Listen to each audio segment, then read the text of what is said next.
The biggest risk I took in my own journey as a self-worth brand founder and coach for women is that when it came to my own healing journey, I had to make choices and I had to show up consistently with discipline without having any guarantee of the outcome. And that began about 8 years ago for me. For example, I had to start writing in my journal. I have about 10 journals where I have back to back pages of gratitude and letters and working out my thoughts and writing letters and burning them and getting everything out that needed to come out.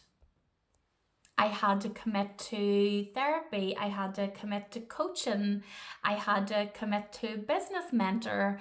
I have had to listen to endless hours and hours of podcasts, read books.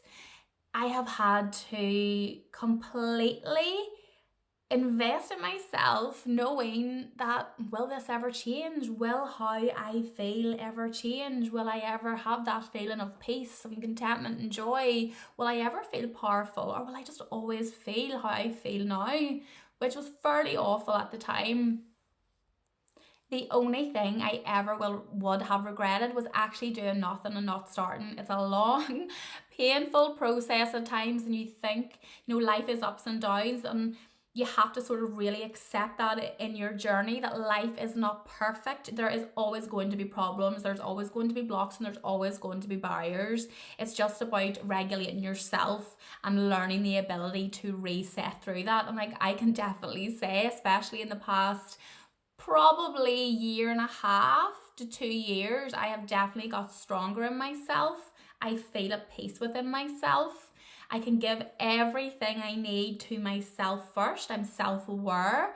I'm aware of my nervous system. So all the work, all the reps that I had to do, and the trauma I had to go through, and the pain I had to experience, and the boundaries I had to set, and the risks that I had to take, they have paid off.